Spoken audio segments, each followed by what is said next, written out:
मेरा देवाधिदेव महादेव मेरी सुनेगा ये निश्चित है। थोड़ा इंतजार करिए, थोड़ी प्रतीक्षा करिए। और जब हम प्रतीक्षा करते हैं तो उसका फल मिलता जाए। थोड़ा इंतजार करिए, थोड़ा धैर्य रखिए। शिव महापुराण की कथा में रामचरितमानस में तुलसी बाबा ने शंकर भगवान को विश्वास कहा है। शंकर विश्वास रूपी है। शिव जी को विश्वास कहने का मतलब तुलसी बाबा का केवल इतना था कि हमारा विश्वास जब दृढ़ होता है, हमारा भरोसा जब पक्का होता है, और हमारा विश्वास और हमारा भरोसा, हमारी श्रद्धा जब प्रबल हो जाती है, तब तुलसी बाबा का चरित्र कहता है हमारी उस समय पर परीक्षा की घड़ी होती है और हम प्रतीक्षा करते रहें, इंतजार करते रहें, तो मेरा देव अधिदेव महादेव आकर हमारे दुखड़े जरूर मिटाता है, हमारे दुखड़े काट कर। तेरे मंदिर में आना मेरा काम है और मेरी बिगड़ी बनाना तेरा, ये उसकी मर्जी। हमने पहले कथा में कहा आप इतनी मेहनत करिए, आप अच्छी पढ़ाई करिए, इतनी मेहनत करो, इतना पढ़ो, इतना मेहनत करो और इतनी प्रबल मेहनत करो कि परमात्मा भी सोचे कि अब मेरे को इसको कुछ ना कुछ प्रदान करना ही। इतनी प्रबल मेहनत।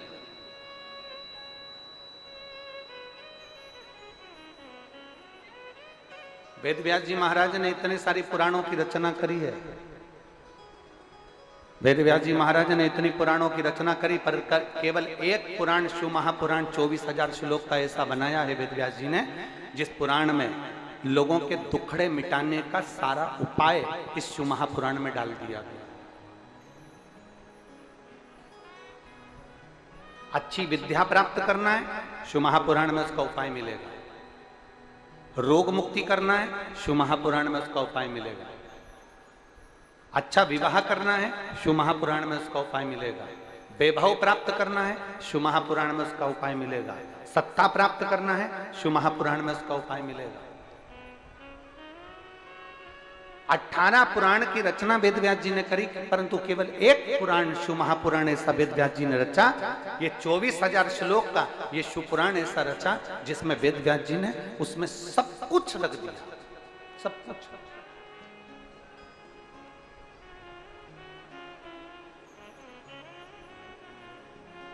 जैसे मेरी चतुर माताएं होती हैं, 18 पुराण में एक पुराण वेद व्यास जी ने रची जिसमें सारे उपाय दे दिए। ये करोगे इससे ये फल मिलेगा, ऐसा करोगे इससे ये फल मिलेगा, ऐसा करोगे इससे ये फल मिलेगा, एक लोटा जल समर्पित करोगे इससे ये फल मिलेगा। वेद व्यास जी ने सब कुछ इसमें रख दिया। ये उसी तरह जैसे मेरी जो माताएं यहाँ पर बैठी हैं, इन सबके घर में एक ऐसा एक चौकोर या गोल एक डब्बा होता है रसोई घर में। रसोई घर में एक चौकोर या गोल डब्बा रहता है, उसमें इतने बड़े बड़े खन रहते हैं। क्या बोलते हैं उसको? मसाल दानी। उसमें हल्दी, मिर्ची, हींग, राई, जीरा, धनिया, गरम मसाला सब उस डब्बे में रहता है। अब आपको अलग अलग डब्बे उठाना पड़ते हैं क्या? वो एक मसालदानी मेरी जीजियां उठाती हैं और सब्जी बगाड़ देती है। सब्जी को बगाड़ने के लिए एक मसालदानी में उस जीजी ने, मेरी दीदी ने सब कुछ भर कर रखा है। एक मसालदानी उठाओ और सारी सब्जी बगाड़ दो। उसी तरह एक शिव पुराण उठाओ और पूरे दुख को मिटा दो।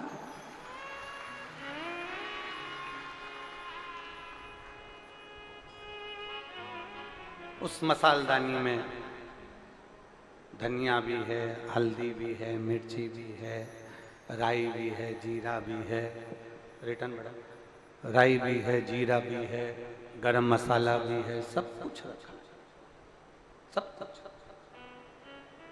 और वो निकालती है मसालदानी और पूरी सब्जी को बगाड़ देती है। उसी तरह वेद व्यास जी ने विचार करा कि संसार सागर में इतना दुख भरा पड़ा है, इस पूरे संसार सागर में इतनी तकलीफें रहेगी, क्योंकि जैसे जैसे संसार सागर इस कलिकाल में जैसे जैसे कलयुग आगे बढ़ता चले जाएगा, वैसे दुख का भंडार सांसारिक जीव पर पड़ता चले जाएगा। उस दुख को मिटाया कैसे? उस दुख को समाप्त कैसे करा जाए? उस दुख को नष्ट कैसे करा जाए?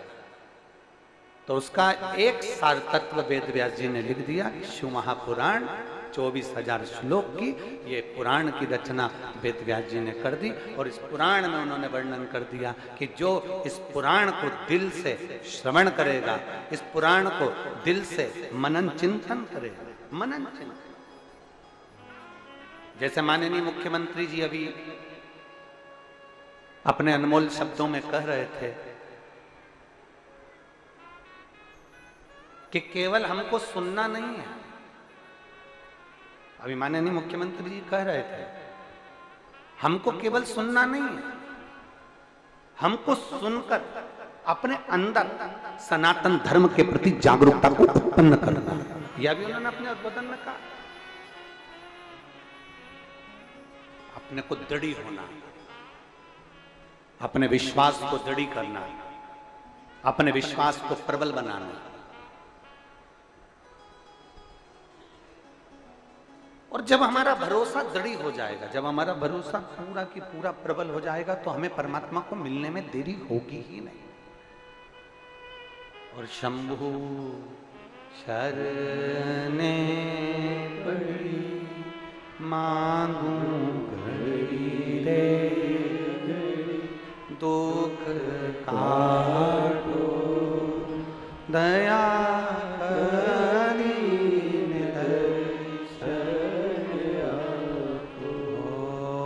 शंभु शरणे मांगू घड़ी रे घड़ी, दुख काटो दया।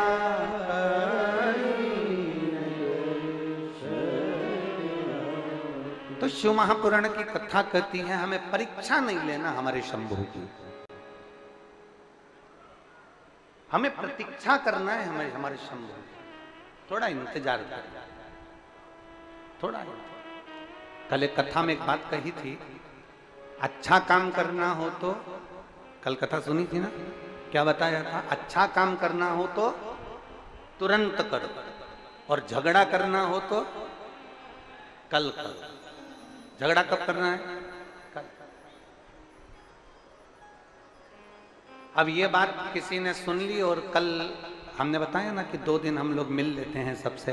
तो जब हमने ये बात यहाँ कह दी, तो एक बहन मिलने के लिए आई और उसने एक पत्र हमको, हम जहाँ श्रीधर जी के यहाँ रुके हैं वहाँ हमको पकड़ा दिया। उस पत्र में उस बहन ने लिखा कि गुरु जी आप इतने सारे उपाय बताते हो, हम पति पत्नी का बहुत झगड़ा होता है, हमारे घर में बहुत झगड़ा होता है, उसका कोई उपाय है? मैं कौन सा रत्न पहनूं, मैं कौन सा नग पहनूं, मैं पत्रिका किसी को दिखाऊं, मैं कौन सी पूजन करूं, मैं कोई अनुष्ठान करूं, कौन सा उपाय है? आप बताओगे क्या? तो हमने कहा हम ये वाला उपाय सबके सामने बता देंगे, आप कहीं पर लिख लीजिए कि घर में क्लेश समाप्त करने का सबसे अच्छा उपाय कौन सा है। तो उसका सबसे अच्छा उपाय एक ही है, जब घर में क्लेश हो, पति गूंगा बन जाए और पत्नी बहरी बन जाए।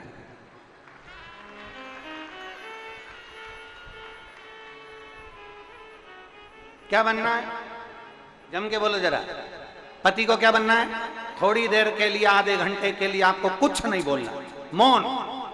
मेरे शंकर जैसे ओघड़दानी, मेरे शंभु जैसे विराजमान हो जाए, मेरे ओघड़दानी जैसे विराजमान, मौन। और फिर मेरी जीजियों को क्या करना है? जम के बोलो जरा। अपनी भगवान शंकर की अविरल भक्ति में डूब जाओ, कोई अपशब्द तुम्हारे भीतर अगर अंदर आ भी रहा है ना, तुम्हारे भीतर अगर अपशब्द पहुंच भी रहा है ना, तुम्हारे अंदर अगर अपशब्द जा भी रहा है ना, तो उसको निकाल दो, उसको हमको रखना नहीं। उन अपशब्दों को हमारे भीतर नहीं रखना। कचरा कितने दिन तक अपने घर में रखते हो? बोलते जाओ जरा जल्दी जल्दी, कुरुत की माता है, जल्दी बोलो। कचरा कितने दिन तक अपने घर में रखते हो? रात को कचरा इकट्ठा करा तो सवेरे दे दे। कचरा की गाड़ी आती है, जम के बोलो जरा, आवाज लगाती है, क्या कहती है? कचरा निकाल। बस सवेरे सवेरे कचरे की गाड़ी आकर चिल्लाती है कि घर में से कचरा बाहर निकालो, गीला कचरा गीले में डालो, सूखा कचरा सूखे में डालो। जैसे कचरे की गाड़ी तुम्हारे दरवाजे पर आकर सवेरे सवेरे कहती है कचरा बाहर निकाल दो, वो केवल कचरे के लिए नहीं कहती, वो कहती है अपने अंदर अगर कुछ अहंकार का, लोभ का, आसक्ति का, तृष्णा का, वासना का, अहम का, अहंकार का कचरा भरा हो तो उसको भी बाहर निकाल दो। वो ज्ञान देकर कचरा घर में पड़ा रहेगा तो बदबू मारेगा। जम के बोलते जाओ, कचरा घर में है तो बदबू मारेगा। अहंकार अगर अंदर भरा हुआ है तो वो भी बदबू, उस अहंकार को निकालता, उस अभिमान को बाहर फेंक दो। कचरा भी बदबू मार रहा, अहंकार भी बदबू। और शिव महापुराण की कथा कहती है, मेरे वो घरदानी का चरित्र कहता है, मेरा देवादिदेव महादेव का संवाद कहता है, बहुत दिनों तक अगर कचरा सड़ता रहेगा, सड़ता रहेगा, सड़ता रहेगा, तो जिस बाल्टी में, जिस तगाड़ी में, जिस बर्तन में कचरा रखा हुआ है, वो बर्तन में भी जंग लगना चालू, वो बर्तन भी सड़ना प्रारंभ हो जाएगा। उसी तरह इस मन के अंदर अगर अहंकार भरा हुआ है, काम, आसक्ति, तृष्णा, वासना, लोभ, निंदा, ये सब अंदर भरी हुई है, तो ये हमारा शरीर भी धीरे धीरे सड़ना, अंदर से हम क्षुब्ध होते चले जाए।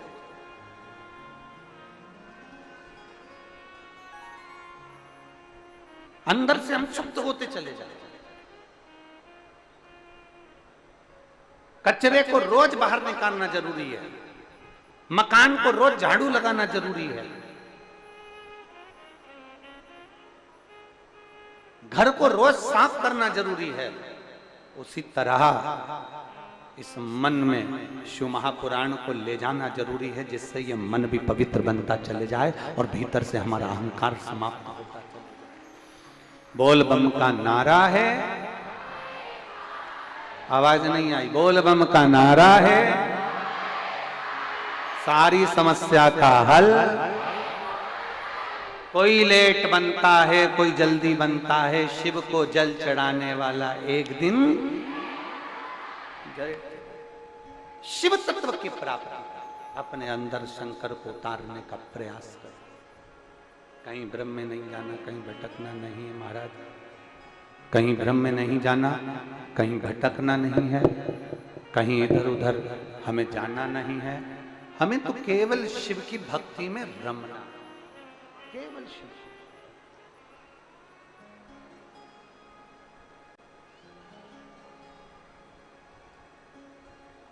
और जब हम शिव की भक्ति में रम जाएंगे ना, तो देवादिदेव महादेव की कृपा भी साए साए हो ही जाएगा, ये निश्चित। हम भक्ति में रमे तो सही, हम शिव की भक्ति में रमे ही ना और सोचें कि बाबा हमारे दुखड़े को मिटा दे, बाबा हमारे कष्टों को हर ले, बाबा हमारी तकलीफों को हर ले, तो मुश्किल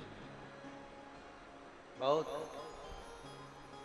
और मेरे भोले तेरा सहारा है, मेरे भोले तेरा सहारा है, मेरी नैया का तू किनारा है, मेरी नैया का तू किनारा है, मेरे भोले मैंने पुकारा है, मेरे भोले मैंने पुकारा है, मेरी नैया का तू किनारा है, मेरी नैया का तू किनारा।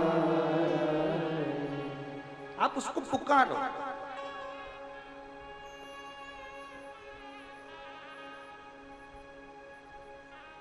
आप उसका स्मरण करो।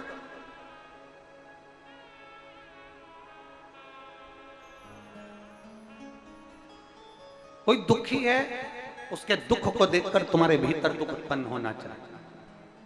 कोई सुखी है, उसके सुख को देखकर तुम्हारे भीतर सुख उत्पन्न होना चाहिए। अगर दुख है, देख रहा है कि ये दुखी है, हम पहले भी एक कथा में बोल चुके हैं, ताली बजाने के लिए बहुत सारी जगह है। कथा में ताली बजा लो, मंदिर में ताली बजा लो, सत्संग में ताली बजा लो, भजन में ताली बजा लो, कीर्तन में ताली बजा लो, स्मरण में ताली बजा लो। पर शिव पुराण कहती है कि कभी किसी के दुख में कभी ताली मत बजाना, किसी को दुखी देखकर कभी ताली का स्मरण मत। आप सत्संग में ताली बजाओ, मना नहीं। आप भजन में ताली बजाओ, मना नहीं। आप कीर्तन में ताली बजाओ, मना नहीं। पर कोई दुखी है ना, उसके दुख में ताली बजाना नहीं कि अच्छा है। लोग कहते हैं अच्छा हुआ इसके साथ ऐसा हो गया और ताली बजाने लगते हैं, अच्छा हुआ इसके साथ ऐसा हो गया और ताली बजाने लगते हैं, अच्छा हुआ इसके साथ ये परेशानी आ गई और लोग ताली बजाने लगते हैं।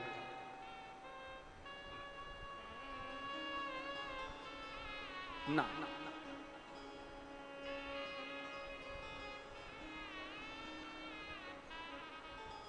अभी छत्तीसगढ़ में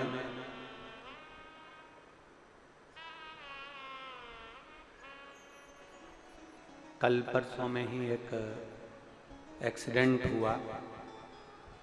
एक गाड़ी खड्डे में गिर गई और लगभग 19 लोगों के उसमें प्राण गए। मजदूर थे, मेहनती थे, जो भी थे, पर हमारे सनातनी छत्तीसगढ़िया थे। छत्तीसगढ़िया ना जाने कितने घरों के उजाले उस एक्सीडेंट में चले। इस शिव महापुराण से, इस व्यासपीठ से बाबा से यही प्रार्थना करते हैं, बाबा इतनी कृपा जरूर करना कि उन सबके घर में आपकी कृपा दृष्टि बनाकर रखना। जो जीव चले गया उसको कैलाश का वासा देना, इतनी कृपा।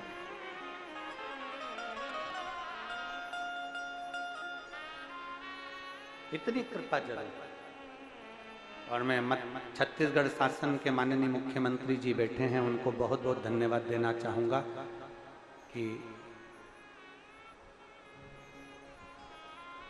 दुनिया को तो लोग धन देती है, पर आपने बहुत अच्छी घोषणा करी कि जो 19 लोग शांत हुए हैं उनको शायद उसमें रुपए देने की 5-5 लाख रुपए ऐसा कुछ उसमें हमने पढ़ा था अखबार के अंतर्गत। तो उसमें ऐसी घोषणा करी, उसके लिए साधुवाद है कि किसी गरीब के घर में कुछ धन पहुंचा तो उससे उनके जीवन का यापन। साधु मनुष्य को तो वापस नहीं ला सकते, पर अपना हृदय मनुष्य को वापस नहीं ला सकते, पर अपना हृदय।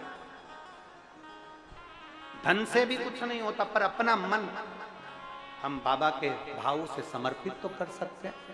आप और हम सब बैठकर 5 बार श्री शिवाय नमस्तुभ्यम उन जीवों के सभी लोग बोलेंगे, साथ में बाबा का स्मरण।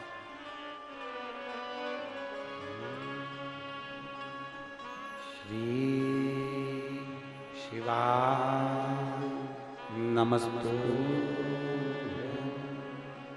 श्री शिवाय नमस्तुभ्यं। श्री शिवाय नमस्तुभ्यं। श्री शिवाय नमस्तुभ्यं। श्री शिवाय नमस्तुभ्यं। शिव तत्व की प्राप्ति,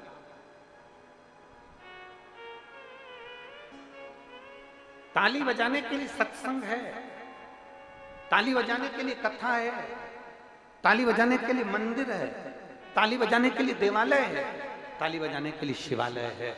पर किसी के दुख को देखकर कभी ताली मत बजाओ। बन सके तो थोड़ा कदम बढ़ाकर उसकी सेवा करना, उसकी हेल्प करना, उसको सहयोग करना, ये हमें चाहिए।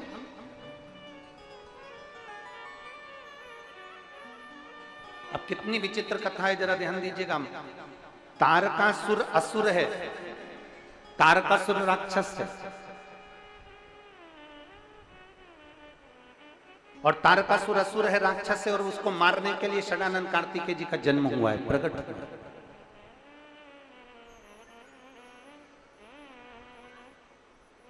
षडानंद कार्तिकेय जी का जन्म हुआ है।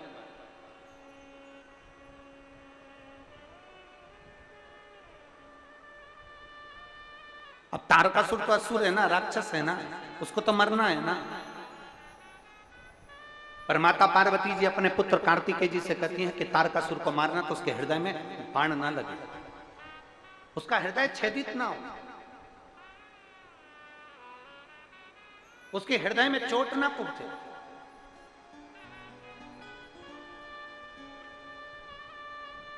उसके हृदय में कहीं बाण ना लगे। ये माता पार्वती जी कह रही हैं षडानंद कार्तिकेय को, कार्तिकेय तारकासुर को मारो क्योंकि असुर है, संहार करो, मारो, मना नहीं है, पर उसके हृदय में बाण नहीं लगना चाहिए, उसके हृदय को चोट नहीं पहुंचना चाहिए, उसके हृदय को ठेस नहीं पहुंचना चाहिए। यह है हमारा सनातन धर्म। स्वयं खा लेना सुकृति होती है, छुड़ाकर खा लेना विकृति होती है, और बांट कर खाना यह भारत देश की संस्कृति होती है। यह है हमारा सनातन धर्म।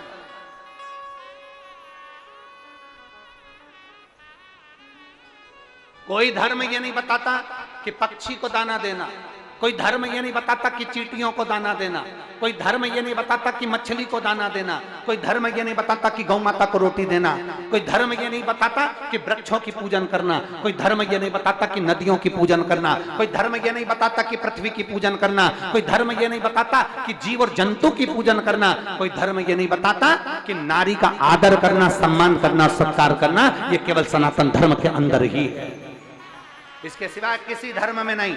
सनातन धर्म एक ऐसा धर्म है जिसके अंतर्गत सबका सम्मान करना बताया गया। और हमने शिव महापुराण में पहले भी कथा में कहा था, दो चीजें हमें शिव पुराण में से लेना है, एक भगवान का भजन, कथा, नाम स्मरण, और दूसरे का, बोलो पहले दिन की कथा याद है आपको, दूसरे का सम्मान, दूसरे का आदर सत्कार, ये हमें लेना है। पार्वती जी मां भगवान कार्तिकेय से कहती, कार्तिकेय जाओ तारकासुर का संहार करो, पर इतना याद रखना कि उसके हृदय में चोट ना पहुंचे, उसके हृदय में ठेस ना पहुंचे, इतना ध्यान रखिए। शब्द बोलो, वाणी बोलो, पर शब्द ऐसा बोलना कि किसी के हृदय को ठेस। वो कहते हैं ना, वाणी ऐसी आता है आप लोगों को, पुरुद वालों बोलो, जरा बोलो, वाणी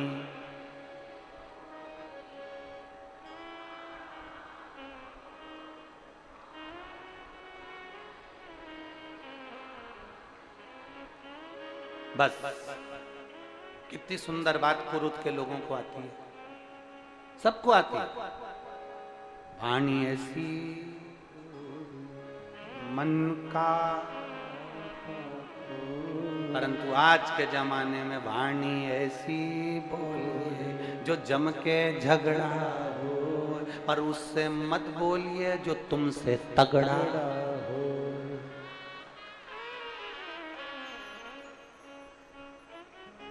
दोनों में अंतर है, केवल एक शब्दों का भेद है, केवल एक वाणी का भेद है। एक राजा ने एक महल बनाया, बहुत पुरातन, हम पहले भी एक बार चरित्र सुना चुके। एक राजा ने एक महल बनाया, बड़ा सुंदर महल, बहुत सुंदर महल।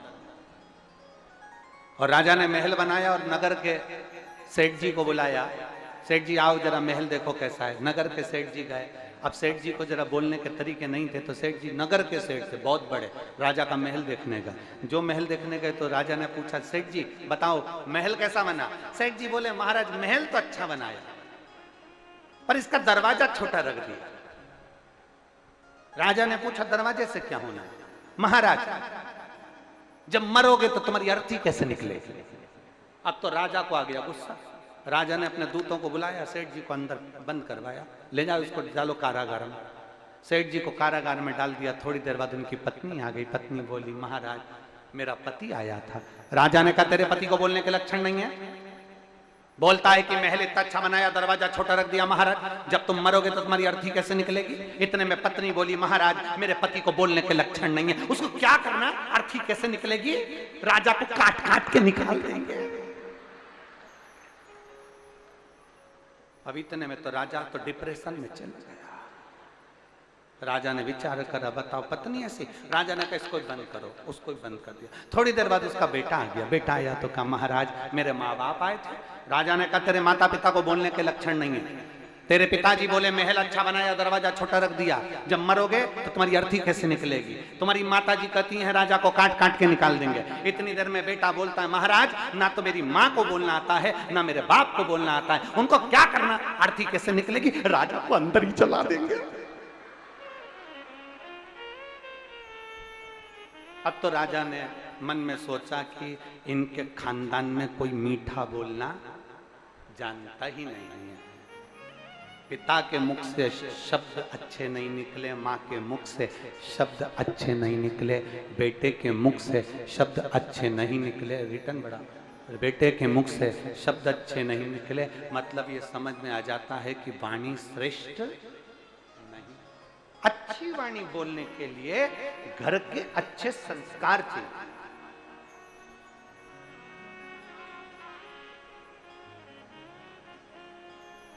घर के श्रेष्ठ संस्कार का।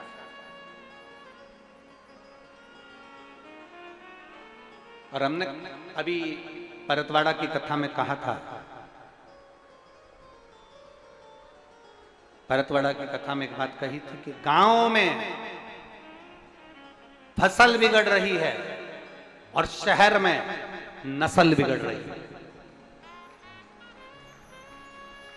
संस्कारों की कमी होती चली जाए। आज क्या संस्कार है बच्चों में। आप में से कितनी माताएं बैठी हैं जो अपने पति को रोज प्रणाम करती, जरा हाथ उठाओ तो। अरे एक हाथ तो उठा लो, ऐसे ही झुट्टू मुट्टू उठा लो, तुम तो चल जाएगा। उठाया उठाया, 1 2 3 4 5 6 7 8 9 10 11 11:30। समझ में आ गया मेरे को, उठा के गिरा दिया, मैं समझ गया करवा चौथ पे पड़ती है, इतना तो मैं समझ जाता हूँ।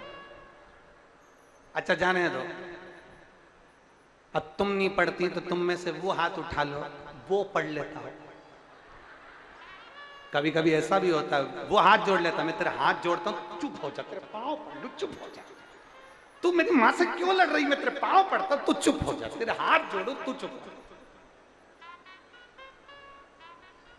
चुप हो जा। जगदम्बा और यो कुरुत की चंडी अम्बा, चुप हो जा, तेरे हाथ जोड़, चुप हो।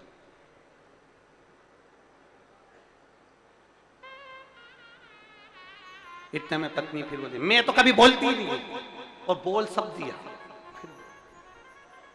और नी चुप हुई, तब लोगों ने आरती गाई, अम्बे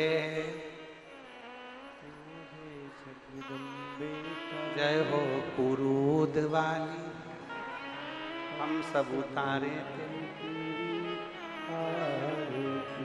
हे मां करुणा कर, कृपा कर। वाणी ऐसी बोलिए जो मन का आपा खोए। अपने मुख से वो शब्द निकलना चाहिए सम्मान का, अपने मुख से वो शब्द निकलना चाहिए आदर का, अपने मुख से वो शब्द निकलना चाहिए सत्कार का, कि आपके शब्द सुनकर दुनिया को प्रेरणा मिले और दुनिया आगे बढ़ने का प्रयास करे। वो शब्द आपके होना चाहिए, वो शब्द आपके होना चाहिए। और जब अपने भीतर के शब्द मूल होंगे महाराज, हृदय से अगर पुकारोगे तो शिव तत्व अवश्य प्राप्त हो, अवश्य। और तेरे डमरू की धुन सुन के मैं काशी नगरी आई हूँ, तेरे डमरू की धुन सुन के मैं काशी नगरी आई हूँ।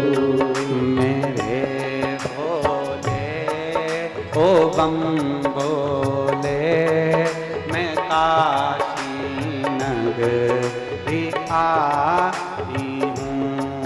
मेरे भोले ओ बम भोले मैं काशी नगरी आई हूँ। दोनों हाथ उस पर प्रेम से ताली से बजाते हुए राधे।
काशी में गंगा है। सुना है हमने ओ भोले तेरी काशी में गंगा है। सुना है हमने ओ भोले तेरी काशी में गंगा है। सुना है हमने ओ भोले तेरी काशी में गंगा है। उसी गंगा को नहाने को मैं काशी नगरी आई हूँ। उसी गंगा में नहाने को मैं काशी नगरी आई हूँ। मेरे भोले ओ बम भोले मैं काशी नगरी आई हूँ। मेरे भोले ओ बम भोले मैं काशी नगरी आई हूँ। बड़े आनंद में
तेरी काशी में मुक्ति है। सुना है हमने ओ भोले तेरी काशी में मोती है। सुना है हमने ओ भोले तेरी काशी में मुक्ति है। सुना है हमने ओ भोले तेरी काशी में मोती है। मोती को पाने को मैं काशी नगरी आई हूँ। उसी मोती को पाने को मैं काशी नगरी आई हूँ। सुना है हमने ओ भोले तेरी काशी में गोरा है। सुना है हमने ओ भोले पीछे वाले भी बड़े भाव तेरी काशी में गौरा है। उसी को की आवाज कम करो। मैं काशी नगरी आई हूँ, उसी गौरा को पाने को मैं काशी नगरी आई हूँ। मेरे बोले ओ बम बोले, मैं काशी नगरी आई हूँ। मेरे बोले ओ बम बोले, मैं काशी नगरी आई हूँ। हर हर महादेव। अपने स्थान पर बैठकर भगवान शंकर जी से अपने मन की बात बड़े भाव के साथ दिल से बाबा देवाधिदेव महादेव से प्रार्थना करिए, शंभू से निवेदन करिए, भाव के साथ भगवान शंकर से अपने मन की बात हृदय के साथ में प्रार्थना करिए। जहाँ जगह मिले, आज सभी शिव भक्तों को नरसिंह चतुर्दशी की बहुत बहुत बधाई हो। भगवान नारायण के पवित्र अवतार की बहुत बहुत साधुता है। आवाज नहीं आ रही बिल्कुल। जहाँ जगह मिले वहाँ बैठकर भगवान शिव से अपने मन की बात बड़े भावों के साथ प्रार्थना करिए, दिल से।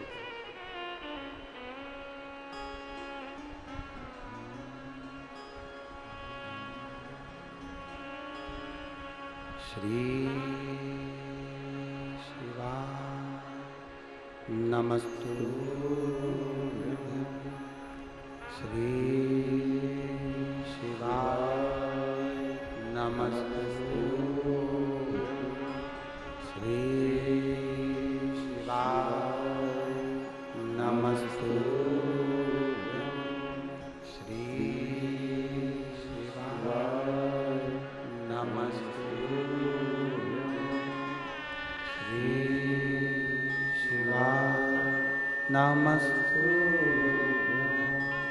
भोला सब दुख काटो हमारा, भोला सब दुख काटो हमारा। शिव शंकर जपो तेरी माला, भोले बाबा जपो तेरी माला। भोला सब दुख काटो हमारा, ओ भोला सब दुख काटो हमारा। वैसे मंगल मंगलकारी, वैसे है मंगल मंगलकारी। शमशान वासी हमारा, शमशान वासी हमारा। ओ भोला सब दुख काटो हमारा, ओ भोला सब दुख काटो। भगवान शिव की कथा करते, ओगड़दानी शंभू का चरित्र। पार्वती मैया षडानंद कार्तिकेय जी से कह रही हैं, कार्तिकेय हृदय में बाण नहीं लगना चाहिए, क्योंकि हृदय में शिव बैठे हुए हैं। भगवान शंकर उसके हृदय में विराजमान है। जब हृदय में शंकर बैठे हैं तो बाण ना लगे।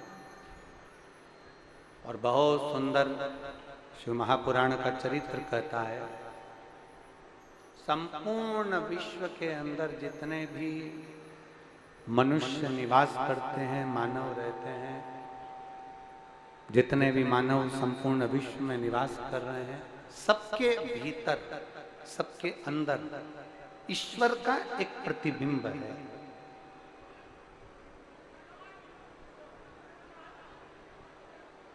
जिसको बुलाया वो तो ना बैठा है। ईश्वर का एक प्रतिबिंब है। सबके भीतर भगवान शंकर विराजमान, सबके भीतर शिव विराजमान। इसलिए शिव महापुराण की कथा कहती है कि किसी के हृदय को घात ना लगे, किसी के हृदय को ठेस ना पहुंचे। फिर एक बार बोलेंगे, वाणी ऐसी बोलिए, जम के बोलो जरा, वाणी ऐसी बोलिए मन का आपा होए। हमारे शब्द से, हमारी वाणी से, हमारे द्वारा, अपने द्वारा किसी को हृदय में, भाव में कहीं भी किसी को ठेस ना पहुंचे। किसी अपने शब्दों से, अपनी वाणी से, अपने भाव से किसी को ठेस ना पहुंचे। महाराज तारकासुर को मारने के लिए षडानंद कार्तिकेय चले, तारकासुर का संहार किया, हृदय में बाण नहीं छोड़ा, हृदय में बाण नहीं। और तारकासुर का संहार किया।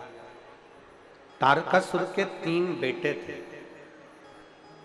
3 पुत्र हैं तारकासुर।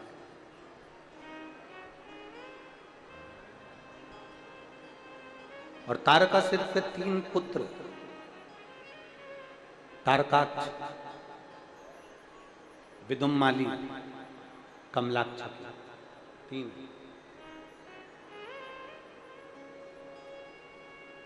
और तीनों बड़े विचित्र।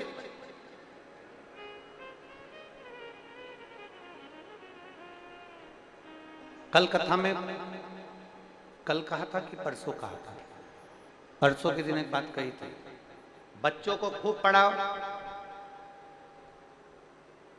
उनकी खूब अच्छी एजुकेशन कराओ, बच्चों के लिए खूब मेहनत करो,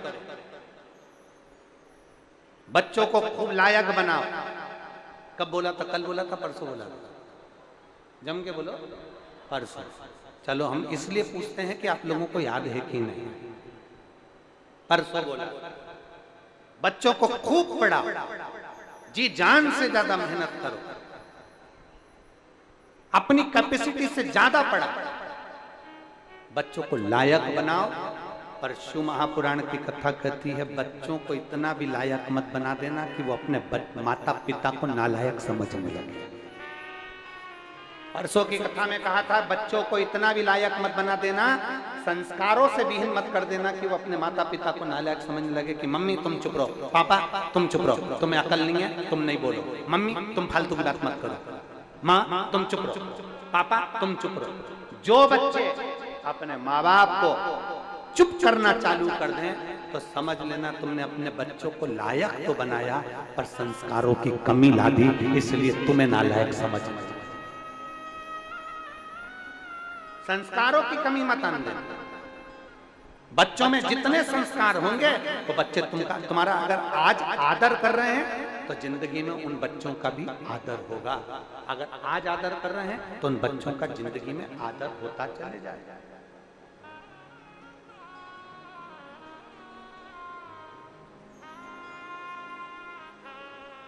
तारकासुर के 3 बेटे, तारकाक्ष, विदुम्माली, कमलाक्ष, 3 पुत्र। तीनों ने विचार करा कि मैं शंकर भगवान के पुत्र ने हमारे पिता को मारा है तो हम इससे बदला लेंगे, हम इनसे बदला लेंगे। तीनों ने विचार किया। अब शिव कथा कर रही है, तीनों ने ब्रह्मा जी का तप किया और ब्रह्मदेव से तप कर कर उन्होंने वर प्राप्त करा कि हमें वर दीजिए कि हमारे प्राण ना छूटे, हमें ऐसा वर दे दो कि हमारे प्राण ना छूटे, हमें ऐसा वर प्रदान करो कि हमारे प्राण ना जाए। ब्रह्मा जी बोले ये तो कभी नहीं हो सकता कि तुम्हारे प्राण नहीं जाएंगे, मरना तो पड़ेगा, प्राण तो जाएंगे निश्चित है, शरीर तो छूटेगा। शरीर तो छोड़, ये तो पक्का है कि प्राण जाना है, प्राण छूटे।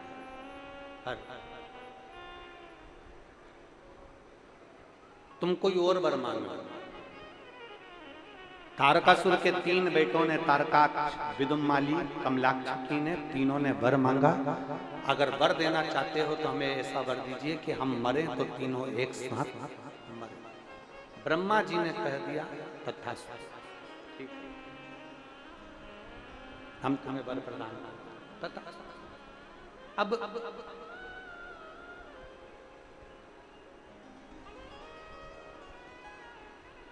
तीनों बेटों ने अपने अपने अलग अलग महल बना लिए, अलग अलग नगर बसा लिए तीनों ने।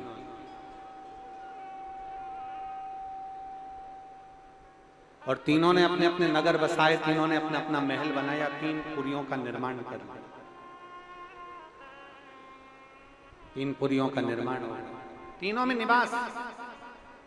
तीनों ने उपद्रव मचाना प्रारंभ कर दिया। भगवान शंकर से जाकर देवताओं ने विनती करी कि इन तीनों को मारने के लिए कोई उपाय सोचिए। शंकर भगवान ने कहा तुम 33 कोटि देवता पशु बन जाओ, मैं तुम्हारा पति बन जाता हूं, और तुम देवता दौड़ते दौड़ते इन तीनों को इकट्ठा करना, मैं इनका संहार कर दूंगा, तुम चिंता मत करो। सारे देवता मिलकर पशु बन गए और शंकर भगवान उनके पति बन गए।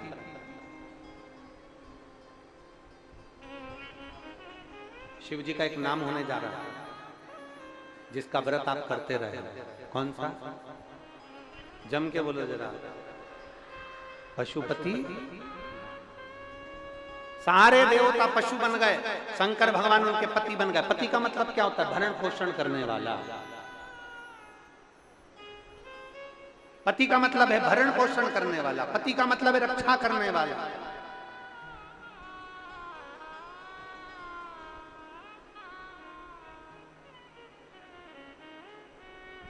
रक्षा के प्रति जागरूक होने वाले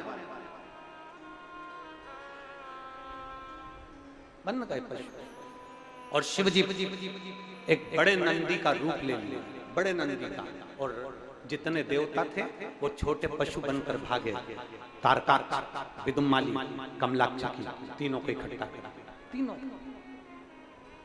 तीनों को एकत्रित करा। अब तीनों को एकत्रित करा और जो शंकर भगवान ने तीनों को खदेड़ना प्रारंभ करा, तीनों को मारना प्रारंभ करा, इतनी देर में तारकाक्ष ने नीचे से निकलकर भगवान नंदी के शीश को काट दिया। जो भगवान पशुपति नाथ का शीश कटा वो नेपाल में जाकर गिर गया और डोलेश्वर महादेव पशुपति नाथ के नाम से पूजायमान हो गया। शंकर जी का जो नंदी का धड़ कट कर गिरा वो केदारनाथ जी के रूप में विराजमान। और भगवान देवादिदेव महादेव ने ये विचार करा कि आज नहीं मरे तो कभी नहीं मरेंगे। अगर इनके प्राण आज नहीं गए तो ये कभी मरने वाले नहीं है। शंकर भगवान अपने असली स्वरूप में आए, उन्होंने त्रिशूल लेकर तीनों को मारने का प्रयास करा। जैसे ही मारने का प्रयास किया, विदुम्माली पीछे से निकल गया। जैसे ही विदुम्माली पीछे से निकला, तारकाक्ष, कमलाक्षी को तो भगवान ने मार दिया, विदुम्माली को पीछे से त्रिशूल के भाग से उसके प्राणों को हर लिया। जैसे ही प्राणों को हरा, 33 कोटि देवताओं ने गर्जना करी, बोल पशुपतिनाथ भगवान की हर हर महादेव, हर हर महादेव। भगवान शिव का नाम पशुपति। शिव महापुराण में, भगवान शंकर की पवित्र कथा में, शिव महापुराण के अंदर पाशुपत्य अस्त्र, पशुपति व्रत, पाशुपत्य योग, तीनों की गणना करी।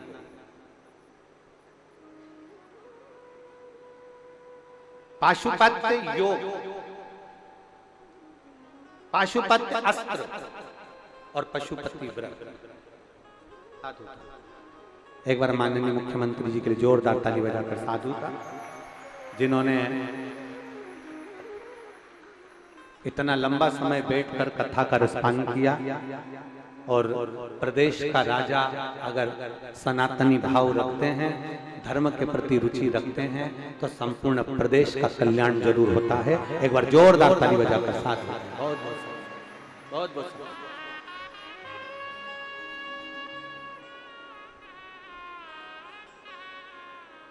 और शंभो शरणे पड़ी मांगो घड़ी रे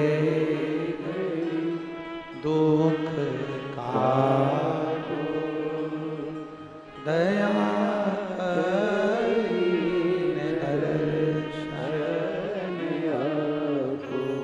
शंभो शरणे पड़ी मांगो घड़ी रे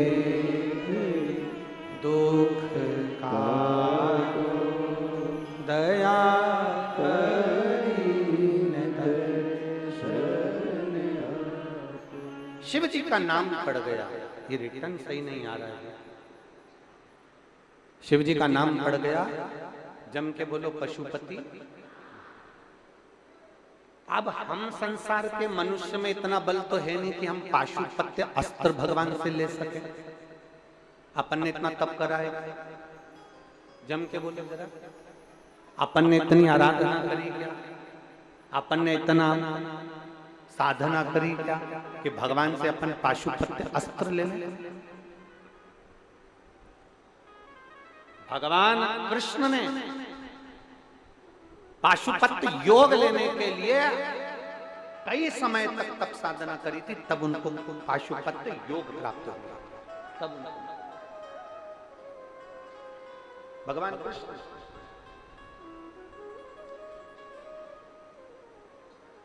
ना हम पाशुपत्य योग ले सकते हैं, ना हम पाशुपत्य अस्त्र ले सकते हैं।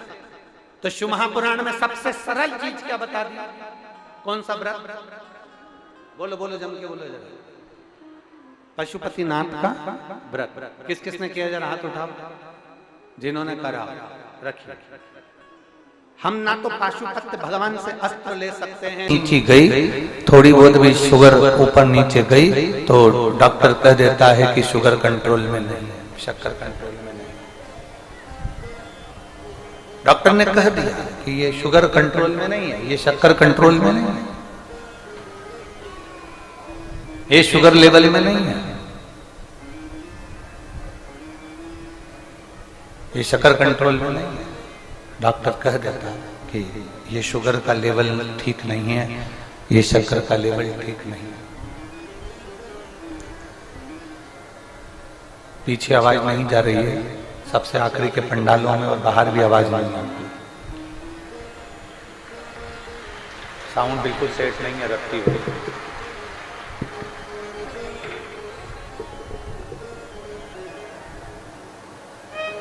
शुगर का लेवल ऊंचा नीचा होता है। जैसे ही शुगर ऊपर नीचे जाती है तो डॉक्टर कह देता है कि ये ऊंची चली गई, ये नीची हो गई, ये लेवल में नहीं है। पीछे के माइक खोलिए, पीछे पीछे के सब दूर के माइक खोलिए जरा, बाहर। शुगर का लेवल डॉक्टर बता देते हैं कि ये ऊंचा है, वो नीचा है, या लेवल में नहीं है, ये लेवल में है। शिव कथा कह रही है, भगवान शंकर का संवाद कर रहा है, शिव महापुराण कह रही है। शंकर के स्मरण में जब हम ज्ञात हुआ, हमको जैसे शुगर का लेवल हमको ज्ञात हुआ, ऐसे ही हमें भगवान शंकर की भक्ति का लेवल भी ज्ञात हुआ कि शिव भक्ति में है क्या, भगवान शंकर की भक्ति में है क्या, भगवान शंकर की भक्ति में रस तत्व क्या है।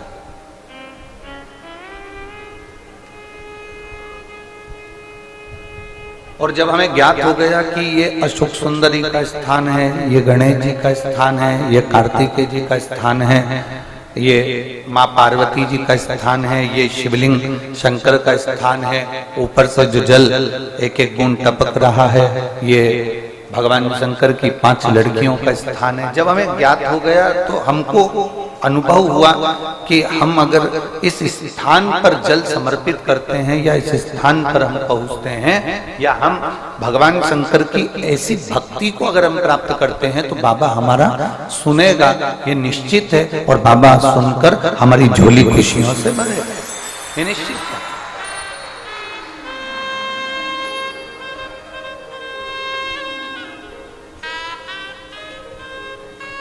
हमारे मन को हमने केंद्रित करा शंकर की ओर, हमारे मन को हमने केंद्रित करा भगवान देवादिदेव महादेव की ओर, हमारे मन को हमने केंद्रित करा भगवान शंकर की विरल भक्ति की ओर। एक कपास रुई, कपास में आग लगाओगे कितनी देर लगेगी जलने में? जम के बोलो जरा जल्दी से। एक क्षण। कपास में आग लगाई तुमने, कपास में जैसे आग लगाओगे एक क्षण में वो राख हो जाएगा, एक क्षण में वो समाप्त हो जाएगा। कपास एक क्षण में जलकर राख हो जाता है, एक क्षण के अंदर कपास जलकर राख हो गया। और यदि कपास में, रुई में, कपास में आपने घी लगा लिया, कपास में रुई में अगर वो घी मिल गया, कपास में रुई में अगर आपने वो घी डुबो दिया, फिर वो एक क्षण में जल जाएगा क्या? बोलो बोलो, जमते बोलो, जलेगा नहीं। वो एक क्षण में जलने वाला नहीं है, वो एक क्षण में समाप्त होने वाला नहीं है। फिर वो घंटों तक, 15 मिनट, 10 मिनट, 5 मिनट, 20 मिनट, जितना उसमें घी है उतना वो, जितना उसमें ग्रत है फिर उस हिसाब से वो,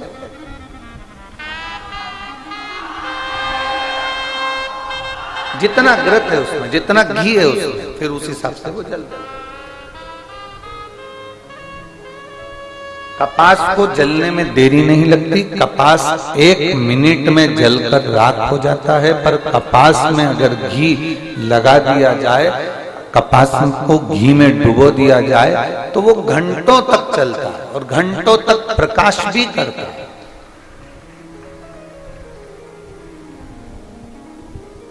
आप और हम सब कपास हैं। दुनिया के तानों से, दुनिया के शब्द से, दुनिया की गाली से, दुनिया के आड़े टेढ़े विचारों से, दुनिया के तानों से, दुनिया के अपशब्द से हम तुरंत जल जाते हैं, तुरंत। आप और हम सब कपास की तरह हैं, आप और हम सब कपास की तरह हैं। एक क्षण लगता है और हम जल जाते हैं, एक क्षण लगता है और हम जल जाते हैं, एक क्षण बस।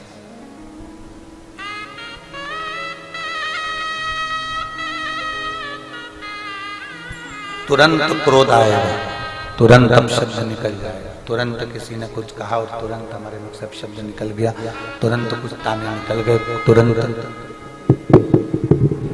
तुरंत आड़ी टेढ़ी बातें निकल गई, तुरंत। हम सब कपास की तरह, कपास की तरह हमारा जीवन।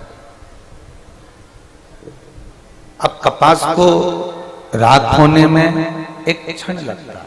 प्रेशर खोलो अंदर का, बाहर के भी प्रेशर खोल के लगो सबके लिए। कपास को राख होने में एक क्षण लगता है, एक क्षण। पर उस कपास को घी में डुबो दो, घी में डाल दो तो वो कपास बहुत लंबा चलता रहता है और वो कपास फिर राख नहीं होता, फिर वो कपास घी में डूबने के बाद अंधेरे में भी प्रकाश कर देता है और दुनिया में भी प्रकाश कर देता है।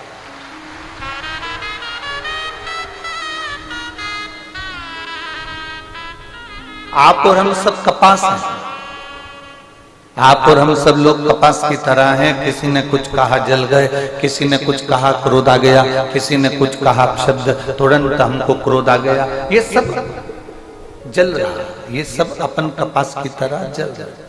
पर जब से आपने शिव महापुराण के घी में डुबकी लगाई है, जब से कपास को घी में डाला गया है, तब से कपास जलता तो है पर दुनिया में प्रकाश करता है। वो स्वयं राख नहीं, वो स्वयं राख नहीं। और तेरी कृपा बिना न हिले एक भी अणु, लेते हैं श्वास तेरी कृपा से। बखान क्या करूं मैं राखों के का, चपटी भभूत में खजाना कुबेर का। हे गंगाधार मुक्तिवार ओंकार तू, भोले ओंकार तू। आयो शक्तिया शंभु तार तार तू। बखान क्या करूं मैं राखों के ढेर का, चपटी भभूत में खजाना कुबेर का। हे गंगाधार मुक्ति द्वार ओंकार तू, भोले ओंकार तू। आयो शरण तिहारी शंभु तार तार तू। एक शिव पुराण के घी में शंकर की ये पुराण, शिव पुराण एक घी का काम करती, एक घृत का काम करती। इसमें ये शरीर, इसमें ये चित्त, इसमें ये मन, ये कपास की तरह जो ये शरीर है, कपास की तरह जो ये मन है, कपास की तरह ये जीवन है, इसको अपन ने वो डुबो दिया उस चोंगे जैसी आवाज आ रही है, उसको सेट तो करो, बेस वगैरह डालकर उसको सेटिंग तो करिए। कपास को आपने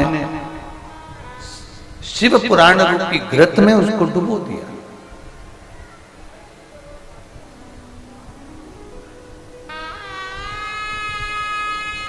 अब उसने क्या करा है? प्रकाश ही प्रकाश करा। प्रकाश कैसा करा? आपने जो सुना वो सुनकर आपने दूसरे से कहा। उसने कोई एक लोटा जल भगवान शंकर के मंदिर में चढ़ाना प्रारंभ करा, एक लोटा जल भगवान शिव को देना प्रारंभ करा, एक लोटा जल भगवान शंकर को समर्पित करना प्रारंभ करा, और वो जब समर्पित करना प्रारंभ करा तो उसके जीवन में भी प्रकाश आया, उसके जीवन में भी प्रकाश आया। अर्थात केवल शिव पुराण ये चीज जरूर जानती है कि जिसने जिसने जिस रूप में किसी को शिव पुराण के बारे में बताया, शिव पुराण के बारे में वर्णन किया, वैसे वैसे उस तत्व को उसने जाना, और जानने के बाद उसके जीवन में प्रकाश तत्व आया। कितना सुंदर एक संवाद आता है, कल कथा में चल रहा था, एक बड़ा सुंदर संवाद कल कथा के अंतर्गत चल रहा था कि नागेश्वर ज्योतिर्लिंग का अपन स्मरण कर रहे थे। एक वैश्य और उसकी धर्म पत्नी, और उसके घर में संतान का सुख नहीं है।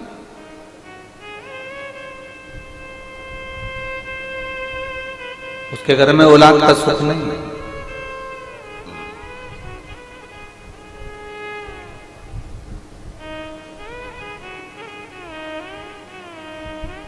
कल कथा में कहा था उसने एक काम बड़ा विचित्र करा। कौन सा काम करा? वंश को बढ़ाने का सबसे सुंदर तरीका है। क्या तरीका है? जम के बोलो। बेलपत्री के वृक्ष को रोपित करना, बेलपत्र के वृक्ष को लगाना।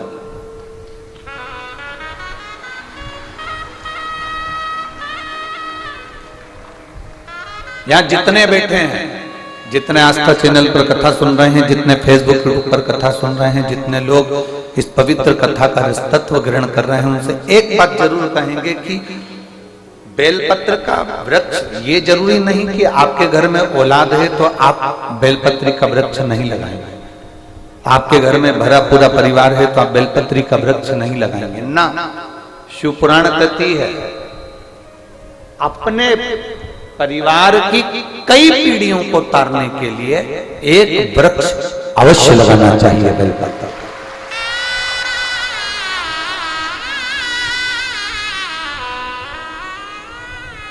एक वृक्ष बेलपत्र का अवश्य लगा, और इतना छोटा सा वृक्ष नहीं जिसको रोपित कर दिया और बाद में बकरी खा गई। बहुत सारा वृक्षारोपण होता है, बहुत सारा, और बहुत सारे वृक्षारोपण में बहुत सारे वृक्षारोपण जब होता है, उस वृक्षारोपण में जब वृक्षारोपण किया जाता है तब तो मालूम पड़े बहुत खर्चा भी होता है, सारी व्यवस्था भी होती है, सब कुछ होता है, फोटो भी बहुत सारे खिंचाते हैं, और बाद में उस वहां से निकल कर जाओ तो मालूम पड़ता है वो वृक्ष ही गायब हो जाता है। ऐसा वृक्षारोपण नहीं चाहिए।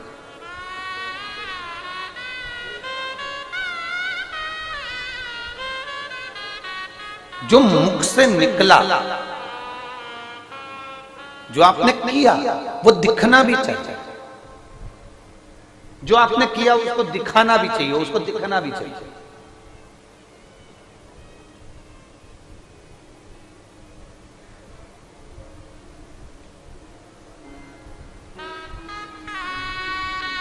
अपना किया गया कर्म अगर दिखे ना तो उसकी कोई श्रेष्ठता नहीं।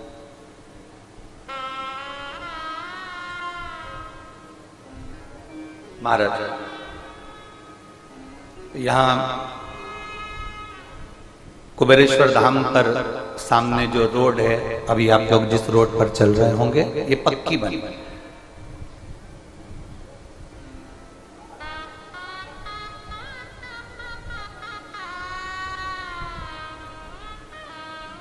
मैं माननीय सीहोर विधायक सुदेश जी राय जी को इसलिए धन्यवाद दूंगा क्योंकि हमने जब उनसे कहा कि ये रोड का नापतोल सही नहीं हो रहा है और ये रोड जो है ठीक नहीं है, फिर वो बैठे साथ में माननीय कलेक्टर महोदय को धन्यवाद दूंगा सीहोर के, जिन्होंने फिर इस रोड के लिए मैप तैयार करा। हमारे बीच में विधायक जी की धर्मपत्नी विराजमान है, उनको भी धन्यवाद साझा। माननीय कलेक्टर महोदय जी ने इस रोड मैप को तैयार करा और रोड मैप तैयार होकर फिर ये भोपाल गया और भोपाल से सील साइन होकर फिर यहाँ आया।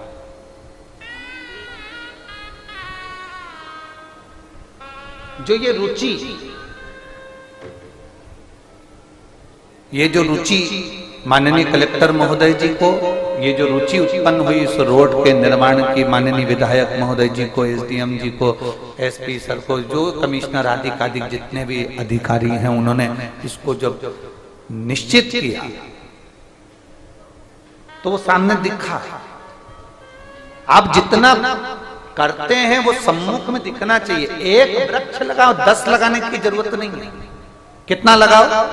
जम के बोलो जरा, एक। पर निवेदन तुमसे इतना सा है कि वो एक वृक्ष तुम्हारा साल में दिखना चाहिए।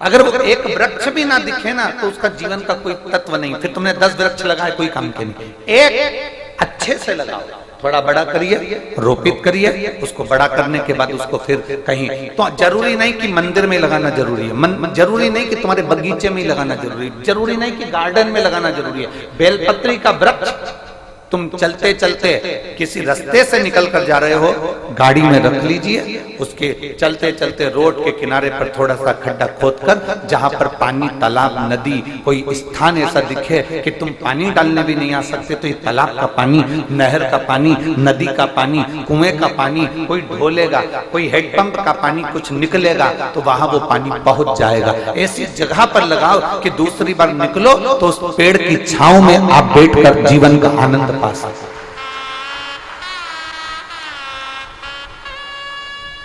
उस वृक्ष की छांव में बैठकर आप अपने जीवन का आनंद पा सकते। कितना सुंदर संवाद है। शिव महापुराण की कथा कहती है, देवराज नाम का ब्राह्मण जिसने कभी धर्म नहीं करा, जिसने कभी सत्कर्म नहीं करा, जिसने कभी भगवान का भजन नहीं किया, जिसने कभी अच्छा काम नहीं किया। ब्राह्मण कुल में जन्म लेने के बाद भी देवराज ने अच्छा कर्म नहीं किया। ब्राह्मण कुल में जन्म लेने के बाद भी देवराज ने कोई अच्छा काम नहीं किया। ब्राह्मण कुल में जन्म लेने के बाद भी देवराज कोई श्रेष्ठ कर्म नहीं कर पाया। ब्राह्मण कुल में जन्म लेने के बाद भी देवराज ने कोई अच्छा काम नहीं किया। शिव पुराण कहती है, अगर आपको कुर्सी मिली है, पद मिला है, प्रतिष्ठा मिली है, आप जिस कुर्सी पर बैठे हो, जिंदगी में बहुत कुछ करना, पर उस कुर्सी पर बैठकर एक काम जरूर करना कि हमारा आने वाला जीवन भी सवर जाए और हमारा आने वाला जन्म भी सवर जाए। ऐसा कुछ कर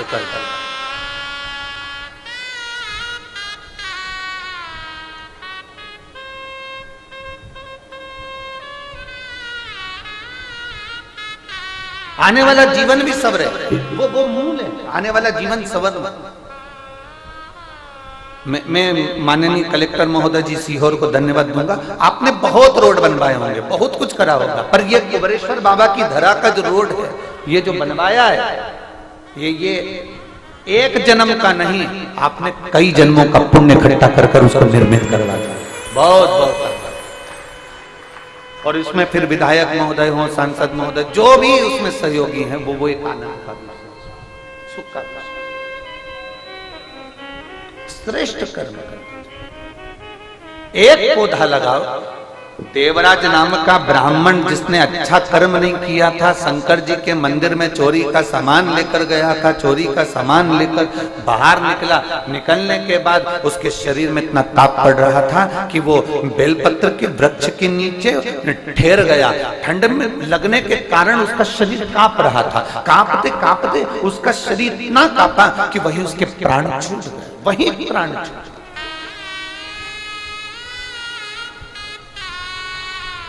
उसी पल उसके प्राण छूट गए। अब कोई पुण्य नहीं करा, उसने कोई दान नहीं करा, उसने कोई सत्कर्म नहीं करा, उसने कोई अच्छा कर्म नहीं करा, पर उसकी माँ ने एक काम करा था। शंकर भगवान के मंदिर में एक लोटा जल चढ़ाया था, जिसका पुण्य देवराज के खाते में गया और देवराज बेलपत्री के पेड़ के नीचे प्राणों को त्यागा। और देवराज बेलपत्र के पेड़ के नीचे जब प्राणों को त्यागा तो वृक्ष की छांव, ये जो जितने मुर्दे जाते हैं ना, मरने के बाद जो शमशान लेकर जाते हैं, उसमें आज भी सनातन धर्म में, हिंदू धर्म में एक नियम है कि मुर्दे को ले जाते समय बीच में रोका जाता है। सनातन हिंदू धर्म में आज भी नियम है कि मुर्दे को लेकर जाते हैं, शमशान लेकर जाते हैं, तो मुर्दे को एक जगह पर रोकते हैं। अब दुनिया के लोगों को तो मालूम नहीं कि क्यों रोकते हैं, पर उसका प्रमाण शिव महापुराण के अंतर्गत आता है कि देवराज बेलपत्री के वृक्ष के नीचे जब रुका, चोरी का धन ले जाते समय बेलपत्र के वृक्ष के नीचे रुकता है तो उसके प्राण छूटते हैं और शंकर भगवान उसको कैलाश लेकर चले जाते हैं। ये शास्त्र संबद्ध का स्मरण करता है, ये हमारा शिव पुराण कहता है। इसलिए मुर्दे को भी बीच राह में बेलपत्री का वृक्ष देखकर थोड़ी देर रोका जाता था कि कैसा भी पापी जीव हो, कम से कम बेलपत्री की छांव पड़ेगी तो तर जाएगा, इसलिए उसको रोका जाता। अब समझने वाला समझे, ना समझने वाला ना समझे, उसमें स्मरण की शक्ति का भाव उत्पन्न हो।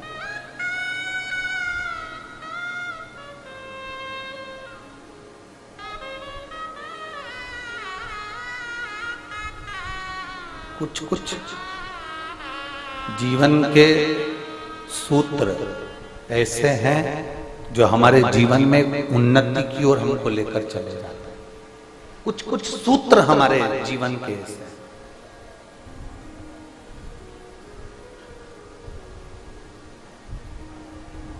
कुछ अच्छा कर जैसे कल माननीय मंत्री महोदय आए थे, करण सिंह जी वर्मा जी, राजस्व मंत्री, उन्होंने कहा कि एक रोड और निर्माण होगा कुबेरेश्वर धाम के लिए। बड़ी साधुता है, एक बार जोरदार ताली बजाओ उनके लिए, बड़ी साधुता।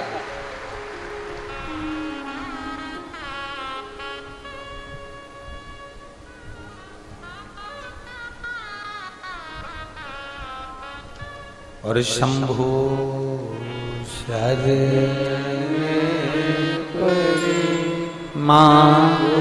घड़ी दुख काटो, दया करीन दर्शन आपो। शंभो शरणे मांगू घड़ी रे घड़ी दुख काटो दया करी दर्शन आपको। भेष डालो भेष।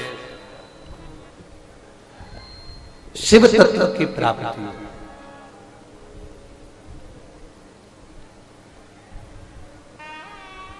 अच्छा करते चलो, अपने जीवन में कुछ श्रेष्ठ कर्म करते चलो,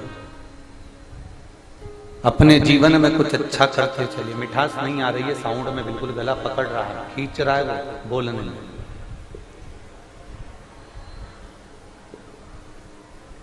अच्छा करते चलो अपनी जिंदगी में। जितना श्रेष्ठ कर्म करोगे उतना अपने जीवन के, हाँ पद है, प्रतिष्ठा है, कुर्सी है, उसका सदुपयोग करो।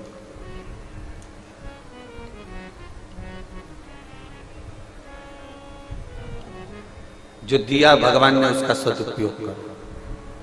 और यहाँ जितने यजमान बैठे हैं, मेरा सारे यजमानों से निवेदन है, भगवान ने तुमको जो ये यजमान की कुर्सी दी है ना, यजमान का जो पद तुमको दिया है, डीले कम करो। यजमान का जो पद दिया है तुमको, यजमान पद की कुर्सी जो दी है, यजमान पद की जो प्रतिष्ठा तुमको दी है,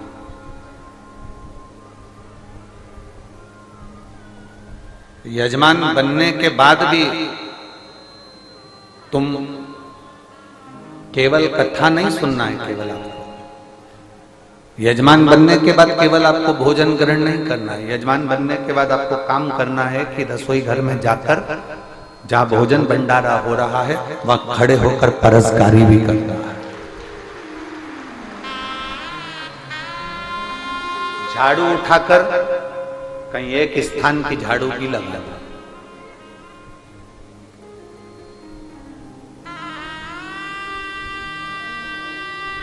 एक 5 रुपए की बाटल खरीदकर दूसरे को पिलाना भी।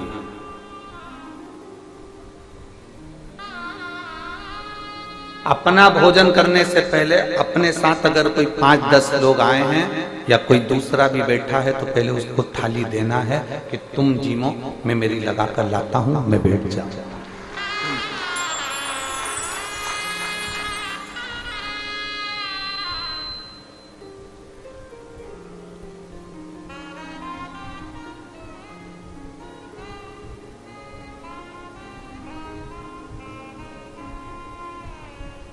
बहुत सारे सेवा मंडल, बहुत सारे सेवादार यहाँ सेवा करने आते हैं। कुबेरेश्वर बाबा की धरा पर बहुत सारे सेवादार सेवा करने आते हैं, बहुत सारे।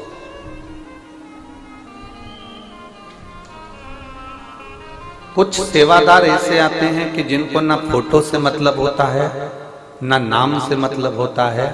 वो आए 2 दिन पहले अपने काम में लग जाते हैं, सेवा करते हैं। कई सेवादारों को तो हम भी पहचान भी नहीं पाते और देख भी नहीं पाते। हम नहीं देखते। एक महिला, एक पुरुष, कोई महाराष्ट्र से आया हुआ है, जो महाराष्ट्र से ही फिनाइल, लेटरिन बाथरूम साफ करने का ब्रश और बहुत सारा सामान साथ में लेकर आया है। रोज रात्रि के समय पर 2 घंटे वो पति पत्नी पूरी लेट बात को साफ करते रहते हैं। हम भी नहीं पहचानते, हम भी नहीं जानते, हमारी कोई पहचान नहीं है, हम किसी को नहीं जानते। कई सेवादार ऐसे आते हैं कि अगर हम उनको मंच पर ना बुलाएं या हम उनके साथ फोटो ना खिंचाएं या उनका नाम ना लें तो उनको बुरा लग जाता है, तो मालूम पड़े वो तुरंत गुस्सा होकर चले भी जाते। कुबेरेश्वर धाम में कभी भी आओ, फोटो के लिए मत आना, क्योंकि फोटो तो हमको भी पसंद नहीं है। फोटो के लिए मत आना। ये फोटो मोटो तो सब आखिरी के काम की चीज है, जब माला डलेगी तब। आज के काम की चीज नहीं है।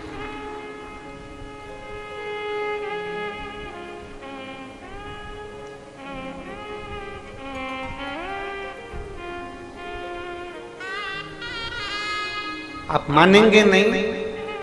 आप मेरी बहनें हैं, बेटियां हैं, मेरे जीजा उन बैठे हैं, मेरे भाई बैठे हैं। हमारे पास बहुत सूचना आती है, बड़े बड़े आयोजन होते हैं गुरुजी, कोई किसी को बुला रहा है, कोई किसी को बुला रहा है, कोई किसी को बुला रहा है, कोई बहुत इनको बुला रहे हैं, कोई उनको बुला रहे हैं। आप किसी को क्यों नहीं बुलाते? हमने कहा हमने जिसको बुलाया वो आ जाता है, बस उतना काफी है। जिसको बुलाया है, जिसकी प्रतीक्षा जिंदगी भर है और मरते दम तक प्राण छूटेंगे उस समय तक उसकी प्रतीक्षा करेंगे कि एक बार तो अंतिम समय में दर्शन देने मेरे सामने आ जाए, वो आए। दुनिया को बुलाकर करेंगे क्या? उसने उसको बुलाया, उसने उसको बुलाया, तुम किसी को ना बुला रहे। हम तुझसे मिलने के लिए तेरी कसम, तुझसे मिलने के लिए तेरी कसम, एक मुलाकात जरूरी, बस एक मुलाकात उस शंकर से। जैसे हरिद्वार में नीलकंठ पर गाड़ी पलटी और वो गंगा जी में जा रही थी और दोनों पति पत्नी ने आकर पीली साड़ी, सफेद धोती, दाढ़ी सफेद, हाथ का टेका देकर बाहर निकाल दिया। ऐसा दर्शन कभी बहुत।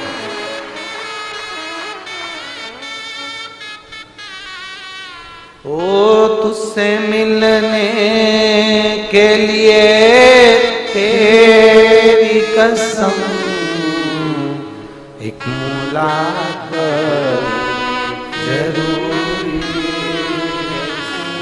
अंत समय में भी बस वो दीदार चाहिए, वो दीदार, कुछ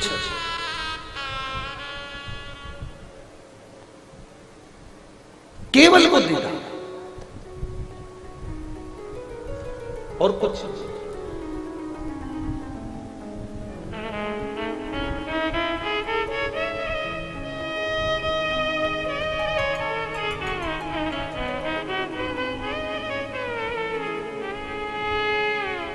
एक क्षण उसका दीदार हो जाए ना, बहुत।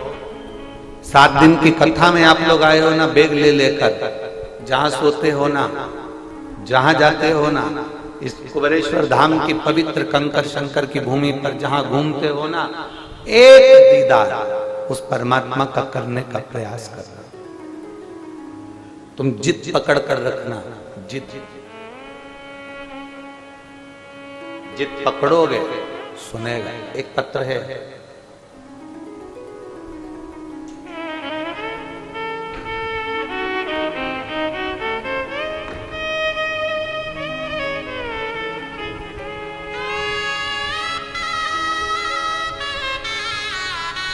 मैं पूजा वर्मा, दीपक वर्मा, कोटा राजस्थान से आई।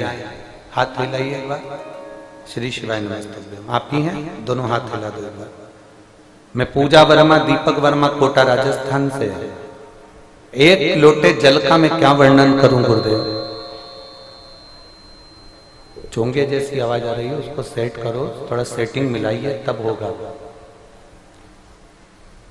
मेरे बेटे को 2020 में उसकी किडनी खराब है, समस्या। डॉक्टरों ने कह दिया इसको किडनी को बदलना पड़ेगा, किडनी ट्रांसप्लांट करना पड़ेगा।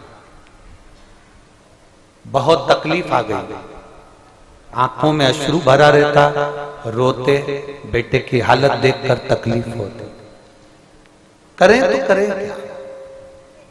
अब किडनी को बदलना है और डॉक्टर कह रहा है कि वो करना, करें क्या? तब भोलेनाथ की कथा आपकी सुनना प्रारंभ करी और मैं, दूसरे ने मुझे बताया कि कथा आती है आस्था चैनल पर, वो सुना कर हमने कथा सुनना प्रारंभ करी। बाबा पर भरोसा करा, पशुपति व्रत किया, जल चढ़ाकर बेटे को दिया, बेलपत्र लाकर खिलाना प्रारंभ किया। ठीक नहीं हुआ, पर आप कहते हो भटकना नहीं, विश्वास पक्का रखना, सुनेगा जरूर। थोड़ी फाइल मोटी हो सकती है पर फाइल निपटाएगा जरूर, ये पक्का। हमने भी नहीं छोड़ा, उसका दरवाजा हम नहीं छोड़ा, उसका द्वार हमने नहीं छोड़ा, लगे रहे उसके दरवाजे पर। और बाबा की ऐसी कृपा हुई गुरुदेव कि जो किडनी बदलना थी, हमने उसको जल पिलाकर, बेलपत्र खिलाकर, हमने बाबा की फिर 1 महीने बाद जांच कराई तो पता चला कि उसकी किडनी ने काम करना प्रारंभ कर दिया। अब उसे किडनी बदलने की जरूरत नहीं। हाथ हिला दो, श्री शिवाय नमस्ते। उसके लिए एक बेलपत्र ले जाए, आजा आजा।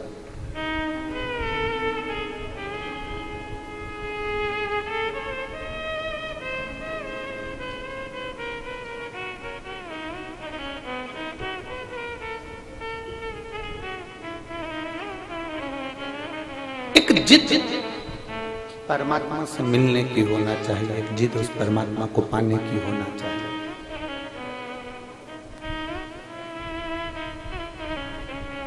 एक जिद उस परमात्मा को प्राप्त करने की होना चाहिए। बस केवल यही 2 बक्से तुम्हारे गड़बड़ पड़ रहे हैं, बाकी के बक्से होने तो ठीक है जो चल रहा है। एक जिद परमात्मा को पाने की होना चाहिए, परमात्मा को प्राप्त करने की होना चाहिए। और जिस समय आप भगवान को पाने की जिद पकड़ लोगे, आप परमात्मा को पाने की जिस समय जिद पकड़ लोगे, उस समय परमात्मा को तुम्हें दर्शन देने के लिए आना ही पड़ेगा और तुम्हारा दुख मिटाने आना है।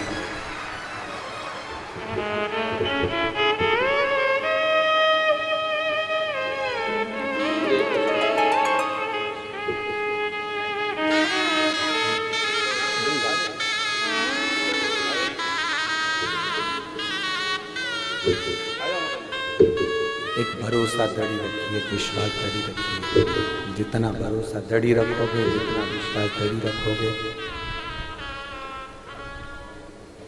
जितना भरोसा दृढ़ रखोगे, जितना विश्वास दृढ़ रखोगे, उतना ही जीवन में एक सुख का अनुभव होगा, एक आनंद का अनुभव होगा।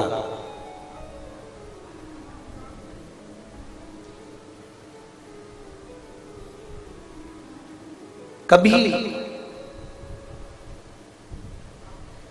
आपके जीवन में आप ये कभी मत सोचना कि मैं इतनी मेहनत कर रहा हूं और मेरा ये काम नहीं हो रहा। कभी मत सोचो कि ये नहीं हो रहा। इतनी लगनता से काम करो, इतनी मेहनत करो, इतनी विद्या अध्ययन करो, इतना पढ़ो, इतना पढ़ो, इतना विद्या अध्ययन करो, इतनी मेहनत करो कि जो ठप दुकान है जो कभी नहीं चलती, उसमें दिन रात मेहनत करो, वो दुकान भी एक दिन चल कर माने। कर्म करो ही नहीं और फल की इच्छा लेकर बैठ जाओ तो ये श्रेष्ठता नहीं। मेहनत करिए, उसका फल जरूर मिलेगा। कर्म करिए, उसका फल जरूर मिलेगा। आप जितना मेहनत करेंगे, जितना कर्म करेंगे, उसका फल आपको अवश्य प्राप्त होगा, अवश्य।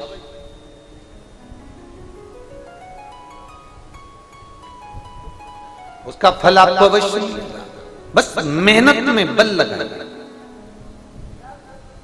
अब जितनी मेहनत तुम दुकान में कर रहे हो कमाने के लिए, जितनी मेहनत तुम बेटी के संबंध को पक्का करने के लिए कर रहे हो, जितनी मेहनत तुम लड़के के लिए लड़की ढूंढने की कर रहे हो, जितनी मेहनत तुम मकान बनाने में कर रहे हो, जितनी मेहनत तुम प्लाट खरीदने में कर रहे हो, जितनी मेहनत तुम रिश्तों को जोड़ने में कर रहे हो, जितनी मेहनत तुम कपड़ा बनाने में कर रहे हो, जितनी मेहनत तुम जेवर आभूषण बनाने में कर रहे हो, जितनी मेहनत तुम कुछ सामग्री बनाने में कर रहे हो, जितनी मेहनत तुम रोटी बनाने में कर रहे हो, उतनी मेहनत तुम्हारी उस परमात्मा को पाने के लिए भी होना चाहिए कि वो मुझे मिलेगा।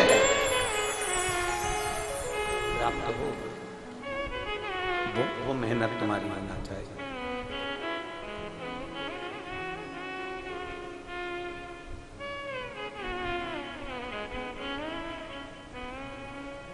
आप हमारे यहाँ के विधायक जी की धर्मपत्नी बैठी हैं, कलेक्टर साहब जी की माता जी बैठी हैं, और भी बहुत सारे अतिथिगण यहाँ बैठे हुए हैं, जजमान भी बैठे।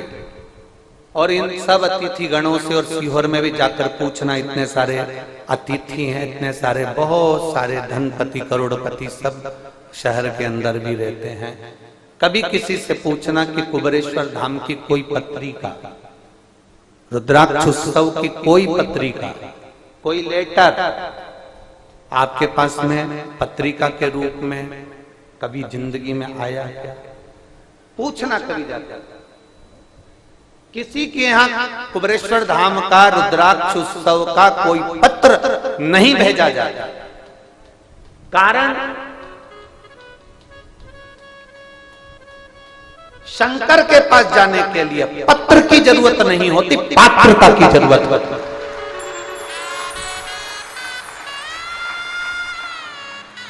शिव के दरवाजे पर जा रहे हो और पत्र की जरूरत पड़े तो पात्रता कहां गई तुम्हारी?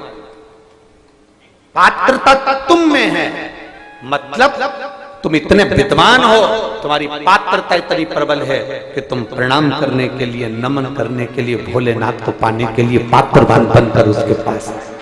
पत्र की नहीं, पात्रता की जरूरत होना चाहिए। हमारे यहाँ बड़ी बड़ी पत्रिकाएं नहीं छपती हैं।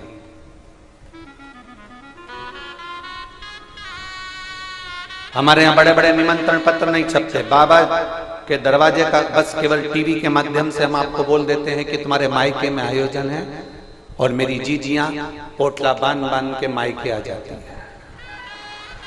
तुम्हारे मायके में आयोजन है, चलो तुम्हारा पिता बुला रहा है, और भाइयों से कहते हैं तुम्हारे ससुर बुला रहे हैं, आओ।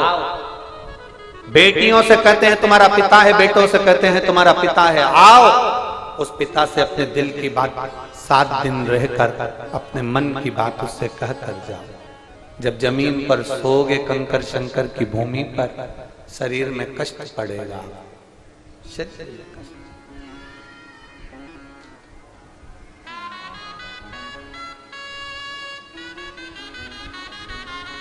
शरीर में कष्ट पड़ेगा।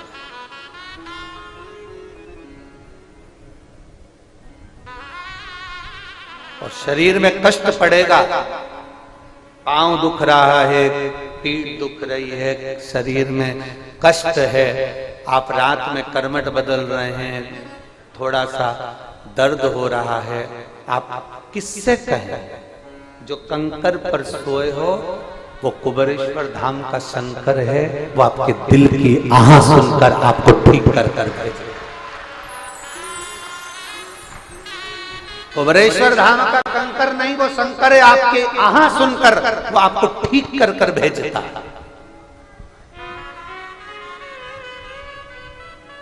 चुप रहा, चलने में चुप रहा है, बैठने में चुप रहा है, नहीं चुप नहीं रहा, वो कष्ट को खींच रहा।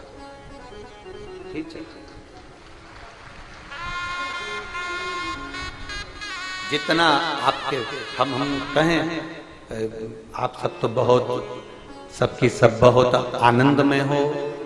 12 ज्योतिर्लिंग में से नागेश्वर की कथा का स्मरण हम कर रहे हैं। एक वैश्य और वैश्य की धर्मपत्नी के घर औलाद नहीं, उसने एक बेलपत्री का वृक्ष का काम किया, बेलपत्र का वृक्ष लगाना प्रारंभ किया।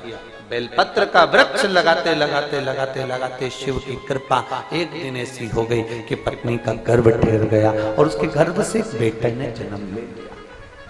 बेटे ने जन्म लिया जिसका नाम रमेश हुआ। बेटा जन्मा, उसका नाम रमेश हुआ।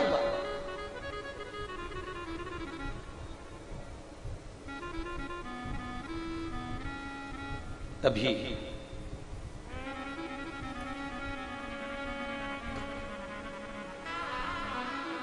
माता पिता बच्चे को खिलौना क्या देते हैं?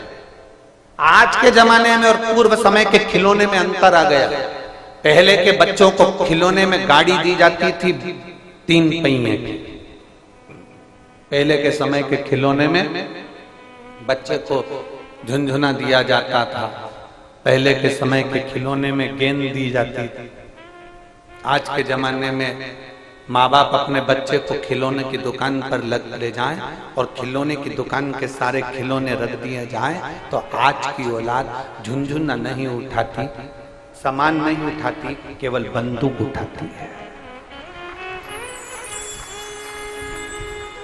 खिलौने में से भी बच्चे बंदूक उठाएंगे। होली पर पिचकारियां ढेर आती हैं, उन पिचकारियों को खरीदने के लिए बच्चों को लेकर जाओ तो वो बंदूक ही उठाएंगे पिचकारियां।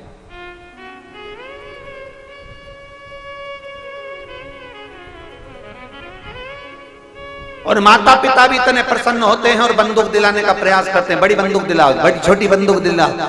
और मालूम पड़े दिवाली आई तो दिवाली में भी तमंचा भी बंदूक का था। टिकड़ी फोड़ने के लिए बंदूक का इस्तेमाल हुआ। पहले के समय में टिकड़ी फोड़ने के लिए बंदूक नहीं आती थी, इतनी बड़ी स्लिप आती थी, उसमें दबाते थे, चट्टे से बोल जाती थी, वो फूट जाती। एक सिल पत्थर दे दिया जाता था, जमीन पर रखा, फोड़ते जाते पत्थर पे चट चट करे जाते। अब बंदूक पकड़ा दी जाती है। कहां गए हमारे संस्कार? कहां गए? शिव पुराण ने बस उसी को थोड़ा सा बदलने का प्रयास करा, उसको बदलिए। शिव पुराण उसको बदलने का प्रयास किया। आज बच्चों के हाथ से बंदूक को छुड़ाकर गांव के बच्चे के हाथ में एक लोटा जल पकड़ाया है शिव पुराण।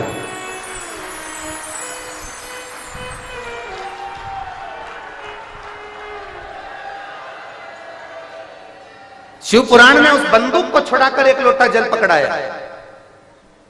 शिव पुराण ने सबसे बड़ा काम यही कर दिया कि बस वो बंदूक बच्चे के हाथ में नहीं दिखती। सुबह से तुम्हारे मोहल्ले का, तुम्हारी कॉलोनी का, तुम्हारी सोसाइटी का, तुम्हारे क्षेत्र के एक छोटे से छोटे बच्चे को देखना, वो लोटा लेकर दिख जाएगा। स्कूल जा रहा है पेपर देने तो पहले लोटा लेकर दिख जाएगा, ड्रेस में लोटा लेकर दिख जाएगा। मंदिर में तुम्हें जितना ज्ञान नहीं होगा शंकर को जल चढ़ाने का, उतना ज्ञान छोटे छोटे बच्चों को है। यहाँ गणेश जी है, यहाँ कार्तिकेय है, यहाँ सुख सुंदरी, यहाँ पार्वती जी, यहाँ शंकर जी। और छोटे छोटे बच्चे शंकर जी के शिवलिंग को ऐसे मलते हैं जैसे अपने बाप से एक बेटा रगड़ कर आनंद कर बात कर गले लगा। प्राप्ति है शिव की।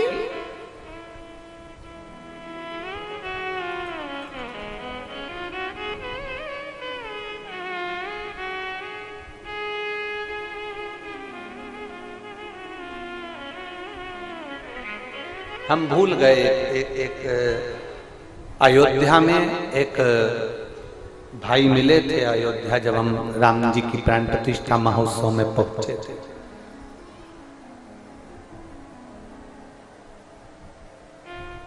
शंभू पीछे की आवाज, एलईडी बंद है कि आवाज बंद है?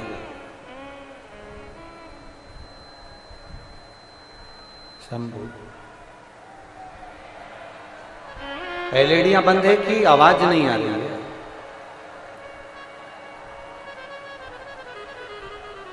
शंभु शरणे मांगू घड़ी रे दुख काटो दया करी दर्शन आपो।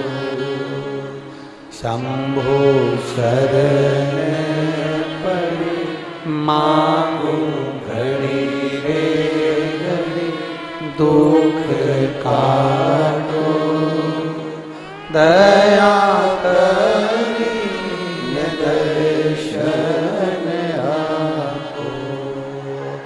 शंभु शरण पड़ी मांगू घड़ी रे घड़ी दुख काटो दया करी दर्शन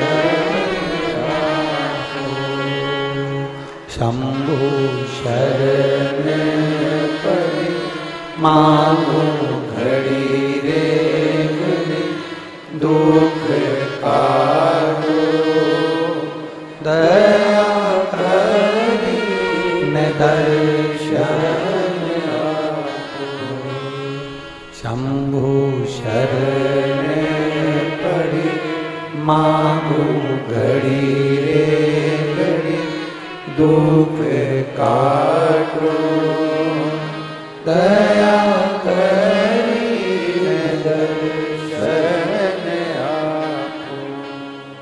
शिव तत्व की प्राप्ति।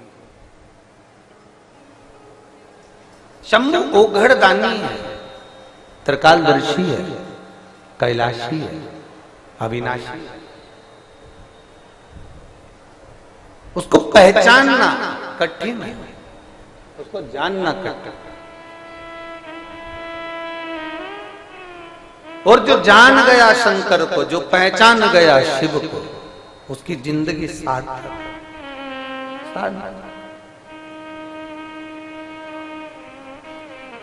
उसका जीवन सार्थक।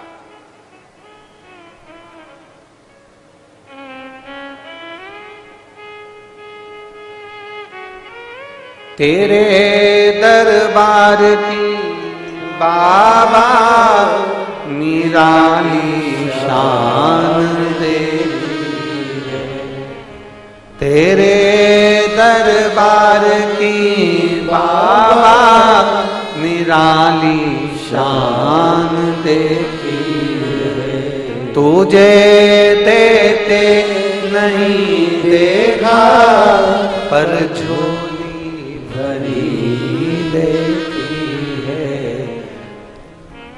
ये शिव तत्व की प्राप्ति हो।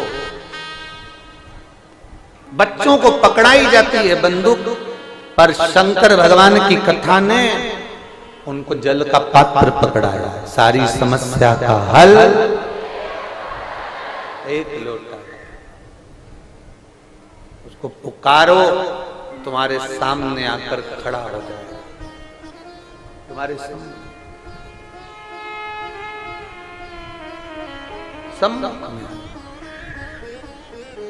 और जब देखा वैश्य ने और उसकी धर्मपत्नी ने देखा कि रमेश को दिया क्या जाए, खिलौने के रूप में रमेश को मिट्टी दी गई। मिट्टी। पहले मां अपने बच्चे को आटा उसनते समय हाथ में थोड़ा सा आटा दे देती थी। उस बच्चा वो आटे से खेला करता था, चिड़िया बनाता, पक्षी बनाता, शिवलिंग बनाता, कुछ बनाता, गणेश बनाता, जो उसकी मर्जी होती वो बनाता। आज के जमाने में मां ना तो उसको आटा देती है ना मिट्टी देती है कि बच्चा कुछ बनाए, इसलिए बच्चे बड़े होकर माँ बाप को बेवकूफ बना देते हैं।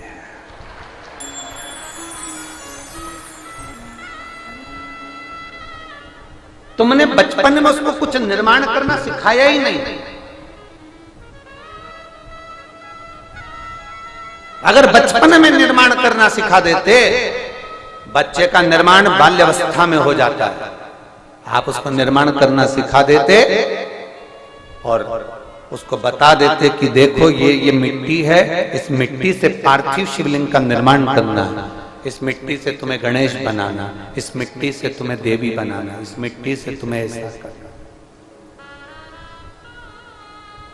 अपने बच्चों को हम फिर कहेंगे, बच्चों को कार मत दो, बच्चों को संस्कार दो तो कारों की लाइन लग जाए। आप कार दे रहे हो, संस्कार से छुड़ा रहे हो। कार दे दी तो बच्चा एक दिन वो कार बेच कर खा जाएगा।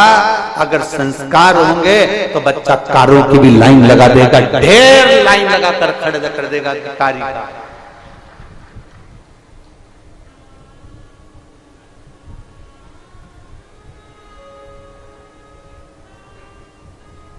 कुछ अच्छा देने का प्रयास करिए, कुछ श्रेष्ठ दीजिए।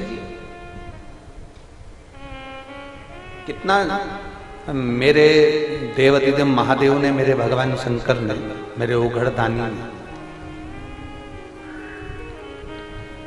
मेरे महाकाल ने, मेरे शंभू ने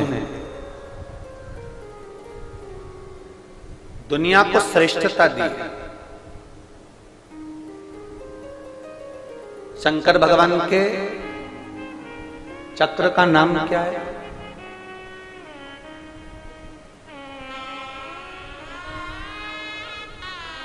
जल्दी बोलो।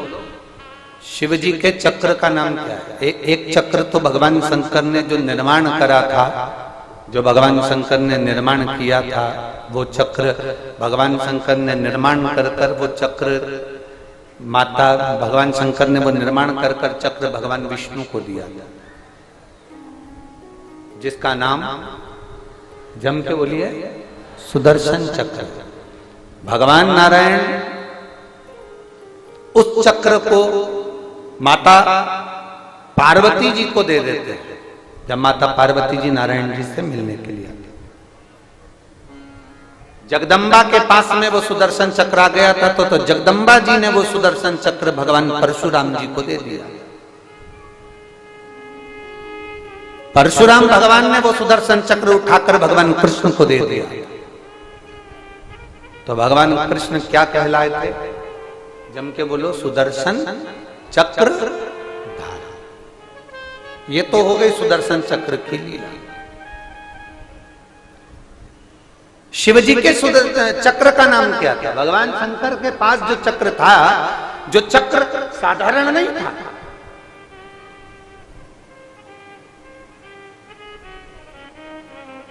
जो एक जन्म का चक्र नहीं है महादेव के। महादेव जब मृत्यु लोक में, यहां तक शास्त्र कहता है कि जब एक बुलबुले के रूप में, एक बिंदु के रूप में मेरे शंकर थे, एक बिंदु के रूप में। इसलिए प्रजापति ब्रह्म कुमारी आश्रम की मेरी दीदियां, प्रजापति ब्रह्म कुमारी आश्रम की मेरी बहनें शंकर भगवान की उत्पत्ति एक बिंदु से बता दी। आप जाएंगे कभी वहां पर तो आप बताएंगे वो बिंदु, बिंदु से फिर ये, फिर इससे एक बिंदु जब प्रकट हुआ, उस बिंदु के प्रकट होने पर भगवान देवाधिदेव महादेव स्वयं शक्ति है, स्वयं साधारण नहीं है। शिव अपनी शक्ति से देवाधिदेव महादेव ने स्वयं एक चक्र उत्पन्न करा जिसका नाम था भवरेंदु चक्र,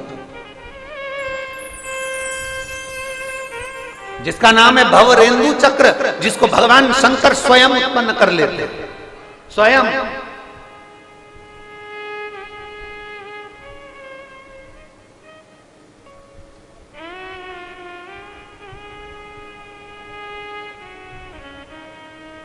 महाराज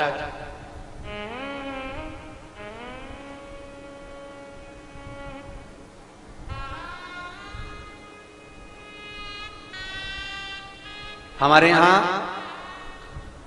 जब रुद्राक्ष महोत्सव का रुद्राक्ष सिद्ध किया जाता है, जब हमारे यहाँ रुद्राक्ष महोत्सव में रुद्राक्ष को अनुष्ठान किया जाता है और कुबेरेश्वर धाम के रुद्राक्ष को जब आनंदता दी जाती है कि बाबा सबके दुख काटना, सबके कष्ट काटना, उनमें 3 चक्रों का स्मरण किया जाता है। 3 चक्र, एक भगवान शिव के चक्र का, एक नारायण के चक्र का, एक देवी के चक्र का। आज दुर्गा जी की मूर्ति का दर्शन आप लोगों ने करा? दुर्गा जी की हाथ उठाओ जरा, बोलो करा? उनके हाथ में तलवार देखिए, त्रिशूल देखा है, उनके हाथ में खड़ग देखिए, उनके हाथ में भाला देखा है, उनके हाथ में तुमने एक चक्र भी देखा होगा। देखा है कि नहीं देखा? जम के बोलो जरा। जो माता जी के हाथ में चक्र नजर आता है वो उसका नाम क्या है? मृत्यु मंजरी। क्या कहते हैं उसको? मृत्यु मंजरी। देवी भागवत के 19वें अध्याय में, गीता प्रेस गोरखपुर की अगर देवी भागवत उठाएंगे तो 48वें नंबर के पृष्ठ पर आपको ये संवाद मिल जाएगा। मृत्यु मंजरी।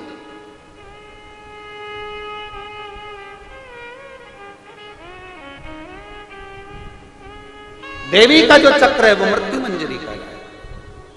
तो हमारे यहाँ आज भी रोग के निवारण में बहुत बड़ा एक बुक का है। हम तो यहाँ तक कहते हैं अगर किसी का डायलिसिस चल रहा है, वो डायलिसिस चल रहा है और उसका बिल्कुल 1 हफ्ते में 2 डायलिसिस हो रहा है, किडनी लीवर ने काम करना बंद कर दिया, डॉक्टर बोल रहा है इसको ट्रांसप्लांट करना पड़ेगा, इसको बदलना पड़ेगा, घर का कोई व्यक्ति दे या परिवार का व्यक्ति दे, उसको बदला जाएगा, ऐसा करा जाएगा, वैसा करा जाएगा। उस जगह पर शंकर भगवान के भवरेंदु चक्र का स्मरण करना चाहिए। भगवान शिव के भवरेंदु चक्र का स्मरण करो। अधिक रोग बढ़ने पर, अधिक